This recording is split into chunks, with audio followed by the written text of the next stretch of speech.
Hi friends, आज जरा उपासची वेगळी रेसिपी दाखव म्हणून व्हिडिओ टाकायला आले. उपासची रेसिपी म्हणजे आप्पे घालालेले मी हे जे कसं शाबू भगरची सगळेजण वेगळे करतात पदार्थ.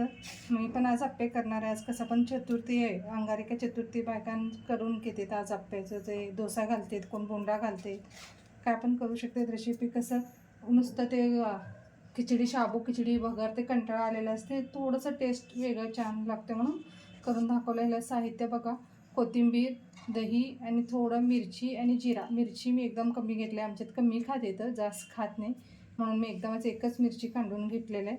आणि एकदम गिरजा वाटी शाबू असं मिक्सरमध्ये काढून घेतले बारीक तरतरीत. हे बघा असं इन्स्टंट होते, भिजून ठेवायचं गरज पडणार नाही. आणि भगर वाटीभर भगर आहे. भगर पण असं बारीक करून घेतले, दोन्ही पण असं बारीक करून घेऊन एकजीव करून हे बघा भगर मिक्स करून घेते याच्यात.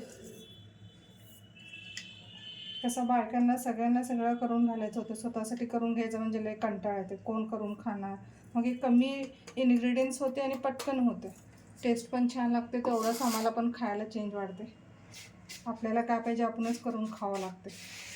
मग हे स्वतःसाठी काहीतरी करताना थोडंसं चेंज पण लागते, टेस्ट पण छान लागते. आणि सगळं बघा कमी इन्ग्रेडियंट्स आणि टाईम पण खूप कमी लागते. हे भगर आणि शाबू मिक्स केले मी.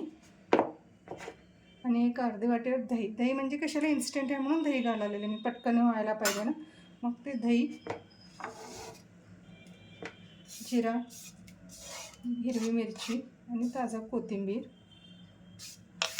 कसं कोथिंबीर ताजा छान आलं म्हणून मी जरा जास्तच घातलं, मला आवडतं. तुम्ही काहीतरी करताना असं जरा मिक्स करून ठेवायचं, मग एक अर्धा तासपर्यंत ते मुरते. काय की इन्स्टंट घातलेलं असतं आम्ही भगरते, मग थोडं मुरायला वेळ लागते म्हणून बाकीची कामं करेपर्यंत जरा असं भिजून ठेवलं ना, मग तुमचं काम होईपर्यंत ते मुरते. मग तुम्ही स्वतःसाठी नाश्ता तयार करून घेऊ शकता उपाशी दिवशी. आता मी ह्याच्यात घातले मीठ आणि साखर, दही, जिरा, हिरवी मिरची, कोथिंबीर. हे बघा, कोण भरपूर दही घालते तर हे पूर्ण मुरापर्यंत. मी जास्त नाही घातले, कसं लई आंबट आंबट होते. मग ते वाटीभर घातले बस झाला. आणि आता ह्याच्यात मी पाणी घालून थोडं मुरायला ठेवते एक अर्धा तास भरत, म्हणजे माझी कामावापर्यंत मुरून जाते. पाणी जरा जास्तच घाला, कसं जास्त मुरते. हे शाबू वगैरे कच्चंच घातलेलं आहे ना, मग ते मुरून घ्यायला पाणी लागते जरा. अजून थोडं बारीक काढला ना, डोसा पण करू शकता. कोण बटाटा घालून याचा उत्तप्पा लावून घेते.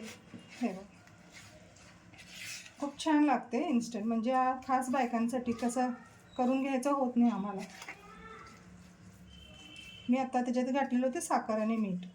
बघा किती कमी इन्ग्रेडियंट्स आणि टेस्ट पण खूप छान लागते. आणि ह्याच्यासोबत थोडंसं हिरवी मिरची, कोथिंबीर, थोडंसं मीठ साखर घालून एक चटणी करून घेतलं चटपटा, खूप छान लागतं. हे बघा, थोडं मी पाणी घालून जरा मुरायला ठेवते, म्हणजे कामं वापरून छान मुरते. कसं वगैरे शाबू कच्चा होते. हे बघा, एक अर्धा तासभर मुरून ठेवते. हे बघा फ्रेंड्स, मुरले छान. हे बघा पीठ किती, म्हणजे कसं ते शाबूची चिकटपणा सुटले ना, छान होते. डायरेक्ट जरी घालायला गेले ना, लेस रवा रवा रवा होते. थोडं मुरायला ठेवले होते मी एक अर्धा तास, मुरून घेतले. तर थोडंसं सोडा, खायचं सोडा असते ना, ते घालायचं थोडंसं, म्हणजे फ्लफी पण होते. तर ऑलरेडी दही असते ना, मग ते छान होते. ह्याच्याने तुम्ही असं इडलीची साच्यात जरी इडली घालून घेतलं तरी छान होते बरं का. असं नाही की आप्पेच होते म्हणून.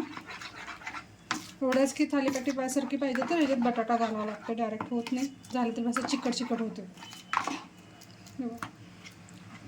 आप्याचं साचा मी गरम करून तेल घालून ठेवले गरम करायला. तर भरपूर तेल घातल्यानं क्रंची होते.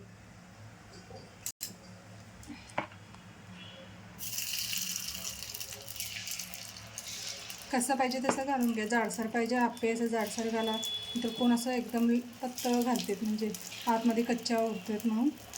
असं काय कच्चा राहत नाही, खरं थोडासा फरक पडते जाडसराने. असं वापरायला ठेवायचं. हे बघा फ्रेंड्स, सगळं पलटून घेतले. हे एक तुम्हाला दाखव म्हणून दाखवायला नाही. काय चिटकत नाही, काही नाही, काय इन्स्टंट पटकन होतं. त्याच्यासोबत तुम्हाला काय कोण उपासची शेंगा आमटी सोबत खाते, कोण ताक घालून असं चटण्या करते, त्याच्यासोबत काय पण टेस्ट लागते. काही नसलं तरी छान लागते, काय की ऑलरेडी आम्ही ह्याच्यात हिरवी मिरची आणि दही घातलेलं आहे ना, टेस्ट खूप छान येते. चटणीचं गरज वाटत नाही मला तरी. कोणाला असं सुक्का खायला आवडत नसेल तर उपासची चटण्या करून घ्यायच्या सोबत. आवडलंच तर लाईक करा आणि रेसिपी एकदा तुम्ही करून मला कमेंट करून सांगा कसं लागतं, आवडला का रेसिपी म्हणून. हे बघ,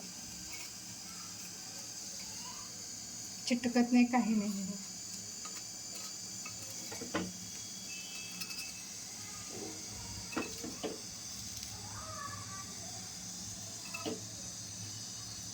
थँक्यू.